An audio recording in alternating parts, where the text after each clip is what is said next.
दतमा समबाय समितिनि बोसोरारि जथुम्माया जालांबाय। क'क्राझार जिल्ला सिंनि दतमा समबाय समिति लिमिटेडनि बोसोरारि जथुम्माया सानसेनि हाबाफारिजों मैया जालाङो। सानसेनि हाबाफारिजों जालांनाय समबाय समितिनि जथुम्मायाव थांनाय बोसोरनि सानजाद फोरमायथिनायजों लोगोसे इं 2024-25 बोसोरनि बाजेटनि सोमोन्दै गुवारै सावरायनाय जायो। मख'नो गोनां बाथ्रादि समबाय समिति लिमिटेडनि फारसेनिफ्राय आबादारिफोरनो सुदआव रां होनायनि थाखाय थिरांथा लानाय जादों होनना समबाय समितिनि मासिगिरिया मिथिहोदों। বাজেট তো আমি এইটো প্ৰভাৱেবল বাজেট তো বাজেট লৈছোঁ। এইটো 3 কোটিৰ ওপৰত বাজেট। সম্ভাব্য আয় আৰু সম্ভাব্য ব্যয় একেই হ'ব আৰু লাভটো আমাৰ প্ৰভিজনেল একাউণ্ট মতে হৈছে। গভৰ্ণমেণ্ট এইটো কম্পিউটাৰাইজেশ্যন হ'ব, এইকাৰণে গভৰ্ণমেণ্টে অডিট হৈ গৈছে যদিও আমি অডিট ৰিপৰ্টটো পোৱা নাই। গতিকে আমি আমাৰ যিটো নেকি ইণ্টাৰনেল অডিটৰৰ ৰিপৰ্ট মতে আমাৰ সমবায় সমিতি 2023-24 চনৰ বাবে আমি 1,28,512 টকা 54 পইচা নেট প্ৰফিট হৈছে আমাৰ। কৃষি ক্ষেত্ৰত সমবায় সমিতিখনে বহুত কাম কৰাৰ কাৰণে উৎসাহ কৰিছে। এই ক্ষেত্ৰত আপোনালোকে কিমান অগ্ৰগতি লাভ কৰিছে? অগ্ৰগতি লাভ হৈছে, প্ৰচেছটো চলি আছে। তাৰমানে আমাৰ বেংক, আমাৰ নেশ্যনেলাইজ বেংকে আমাক লোন নিদিয়ে তো, আমাৰ লোকেলত এপেক্স বেংক নাই। আমাৰ এপেক্স বেংক হৈছে কোকৰাঝাৰ। কৃষি ক্ষেত্ৰত লোন দিয়াৰ ক্ষেত্ৰত তেওঁলোকেই দিয়ে, বাকী বেংকবিলাকে কৃষি ক্ষেত্ৰত লোন নিদিয়ে। গতিকে আমি ইতিমধ্যে আমি প্ৰস্তাৱ লৈছোঁ বেংকখন এডপশ্যন কৰি লোৱাৰ কাৰণে। এডপশ্যন কৰি নল'লে মানে তেওঁলোকে লোন নিদিয়ে। গতিকে আমি কৃষি লোন দিয়াৰ ক্ষেত্ৰত আমি কৃষকক লোন দিম বুলি উদ্দেশ্য ৰাখিয়েই আমি কোকৰাঝাৰৰ যিটো নেকি apex bank cooperative, the Assam cooperative apex bank limited আছে কোকৰাঝাৰ শাখা, তাক আমি এডপশ্যন কৰি লৈছোঁ। গতিকে এডপশ্যন কৰি লৈছোঁ যদিও বাকী কিছুমান কাম ফৰ্মেলিটি অবজাৰ্ভ কৰিব লাগে, যেনেবা আমাৰ ছেক্ৰেটাৰী, চেয়াৰমেনৰ জইণ্ট ছিগনেচাৰ এইবিলাক মানে সেই কৰি ল'ব লাগিব, ভেৰিফাই কৰি ল'ব লাগিব ইয়াৰ পৰা, আমাৰ ষ্টেটৰ পৰা এইবিলাক জমা দিলে আৰু কিছুমান কাগজ পত্ৰ জমা দিলে, বেলেঞ্চ চিট জমা দিলে আমাৰ এডপশ্যনৰ কামটোখিনি হৈ যাব। তাৰপিছতে সেই এপেক্স বেংকে যেনেকৈ দিব, আমাক ছাজেশ্যন দিব, এডভাইচ দিব কৃষি লোনৰ ক্ষেত্ৰত, তেনেকৈ আমি কৰিম, আগবাঢ়িম। বুজিছে, এপ্লিকেশ্যন লোৱাৰ ক্ষেত্ৰত বা লোনে কি ডকুমেণ্টছ ছাবমিট কৰিব লাগিব। খালি লোন দিলেতো নহ'ব, ৰিয়েলাইজেশ্যন কৰিব লাগিব। গতিকে কি ডকুমেণ্টছ তেওঁলোকে ছাবমিট কৰিব লাগিব, এইবিলাক তেওঁলোকৰ পৰা এডভাইচ লৈ আমি কামখিনি কৰিম আৰু সেইফালে আমি আগবাঢ়িম বুলি ভাবি আছোঁ। আমি কৃষকসকলে কিমান দিনৰ পৰা লোন পাব? কৃষকসকলে লোন পাব মানে প্ৰচেছটো আমি হাতত ল'ম, সোনকালেই ল'ম। কৃষক বুলি কওঁতে আমি ইতিমধ্যে আমি কৰিলোঁ। আমি আমাৰ সাধাৰণ সভাত আমি জনাই দিলোঁ, এনুৱেল সাধাৰণ সভাত, যে পিয়াল খেতিটো কৃষক মানে এইটো কাল্টিভেশ্যনতে পৰে। যিটো মুকুতাৰ খেতি, নতুন এটা আইটেম আহিছে। সেই মুকুতাৰ খেতিও তেওঁলোকে কৰিব পাৰিব। আমাৰ সমবায়ৰ লগত যোগাযোগ কৰিলে আমি আকৌ তেওঁলোকৰ এই বস্তুখিনি ইয়ালৈ ফৰৱাৰ্ড কৰি দিম কোকৰাঝাৰ সমবায় বিভাগত। তেওঁলোকৰ টেকনিকেল এক্সপাৰ্ট আহি পুখুৰীটো কৰি চাব, কি লাগে নালাগে, মেটেৰিয়েলছ লাগিব, তাতে শামুক কিবা কিবি লাগিব। শামুক মানে কিবা কয় এইটো মুকুতা, পিয়াল মুকুতাৰ কিবা কয় এইটো লাগিব, সেইবিলাক দিব আৰু ছাপ্লাই দিব। যদি ফাইনেন্সিয়েলি কিবা হেল্প লাগে তেওঁলোকে যেনেকৈ ছাজেশ্যন কৰিব, আমি তেনেকৈ চলিম আৰু। বুজিছে কথাটো?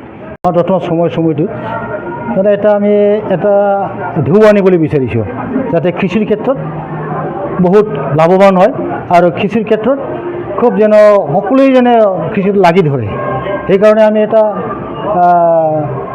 যে বৰ্তমান যে এতিয়া আমাৰ এই ওপৰৰ পৰা যে আমাৰ কোঅপাৰেটিভৰ যিজন CHD তেখেতে বহুত ইনিচিয়েটিভ লৈ আছে যে আমাৰ সমবায়খন ডেভেলপ কৰিব লাগে আৰু এই বহুত ইয়াৰে বহুত ট্ৰেইনিং লয় আৰু এৱাৰনেছ লয় আৰু সেই এৱাৰনেছত আমাক বহুত শিকাই দিয়ে আৰু কি কৰিব কি নকৰিব ইয়াৰে অলপ সিহঁতে মানে আমাৰ ওপৰত মানে কিবা প্ৰস্তাৱ ল'বৰ কাৰণে সিহঁতে আমাক জোৰ দি থাকে। সেইকাৰণে মই ভাবিছোঁ যে আমি কৃষিৰ ক্ষেত্ৰত অলপ আমি এতিয়া আমাৰ কিবা সাৰৰ দোকান হৈছে, এই সাৰৰ দোকানটো আমি কম ৰেটত পাব, তেতিয়া আমি কৃষকবিলাকক দিব পাৰিম আৰু ইহঁতে আমাৰ ইয়াত অনাচাই আহি ছাৰটো লৈ যাব। আৰু ঔষধৰ ক্ষেত্ৰত, পেষ্টিচাইডৰ ক্ষেত্ৰত আমি সিহঁতক দিব পাৰিম কম ৰেটতে।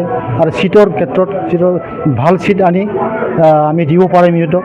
মানে এইটো আমি যেতিয়া লাইচেঞ্চ পাম সেইটো হৈ যাব আমাৰ ছাৰৰ লাইচেঞ্চটো হৈ গৈছে এতিয়া আমি আইডিটো পোৱা নাই আইডি পালে আমি কম ৰেটত এইটো কোম্পানীৰ পৰা লৈ আনিব পাৰিম আৰু কি আৰু এইটো আমি দিব পাৰিম আৰু আমি এনেকৈ ভাবিছোঁ যে কৃষিৰ ক্ষেত্ৰত আমি এনেকৈও ভাবিছোঁ যে যদি আমাৰ শ্বেয়াৰ হোল্ডাৰবিলাকে যদি এটা প্ৰস্তাৱ লোৱাৰ যদি আগবাঢ়ি আহে যে আমাৰ ভিঅ'তে এনেকৈ ধৰণৰ চিন্তা কৰিছে যে আমি এটা ৰাইজক মানে এটা অপশ্যন দিম যে আমি আপোনালোকক খেতি কৰিবৰ কাৰণে টকা দিম সেই টকাটো আমি লোনৰ হিচাপে ব্যৱহাৰ নকৰিম আপোনালোকে যেনিবা আলু কৰক আলুৰ কাৰণে আমি পইচা দিম আৰু সেই আলুটো যিমান আমাৰ পৰা টকা লৈছে সেইটো দাম দৰ কাটি আৰু আমি অল্প লাভ লৈ আমি এইটো আলুটো লৈ আহিম আৰু সিহঁতে যাতে ইয়াত সিহঁতে উদগনি আহে আৰু কি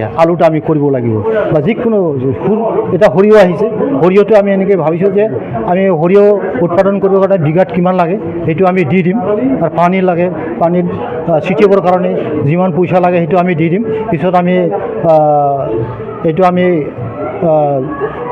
টোটেল কিমান হয় খৰচ পাতিব এইটো আমি খৰচৰ হিচাপটো আমি ঠিক কৰি লৈ আমি অলপ দুই এক মানে 1% বা 2% এনেকৈ লাভ লৈ যাতে সুখালে আমাৰ কিবা লছ নহয় এনেকৈ ধৰণৰ আমি এটা পৰিমাণিক এটা পাৰ্চেণ্টেজ ধৰি লৈ যাই আমি সিহঁতৰ পৰা সেইবোৰ বস্তু খৰিদ কৰি লৈ যাম আৰু এইটো আমাক পইচা নালাগে আমাৰ সেই কিবাটো ৰিটাৰ্ণ নালাগে আমি যিবোৰ প্ৰডাক্ট সেই প্ৰডাক্টহে আমি ল'ম আৰু কি পইচা কাটি এনেকৈ এৰম কৰিম বুলি ভাবিছোঁ যাতে আমাৰ সেইখিনি প্ৰচেছত আমাৰ কিবাটো কৃষকবিলাকে উদগনি হয় আৰু কি আৰু আমাৰ সাৰ আৰু চিড আৰু পেষ্টিচাইড এইবোৰ যাতে আমি ব্যৱহাৰ কৰোঁ ঘৰৰ কৃষকবিলাকৰ ওপৰত কৃষকবিলাকে যে আমাৰ এইটো লৈ যায় আৰু কি অনাচয় আহি লৈ যায় এইটো আমি ব্যৱস্থা কৰিম আৰু বহুত আমি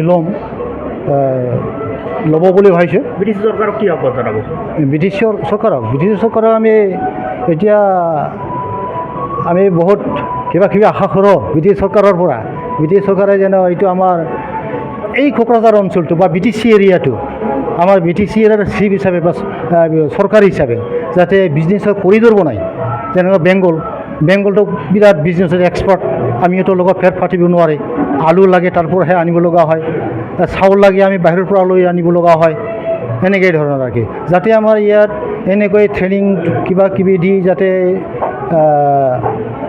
মানুহবিলাকক ডেভেলপ কৰিব পাৰে চিন্তাধাৰাটো বেলেগ কৰিব পাৰে যে বিজনেছ মটিভ কৰিব পাৰে সেইটো যেন কৰে আৰু আমাৰ এই BTC এৰিয়াটো যাতে বিজনেছৰ কৰিডৰ বনায় ইয়াৰ কাৰণে মই অনুৰোধ জনাওঁ আৰু কি এইটোৱে মোৰ আশা আৰু কি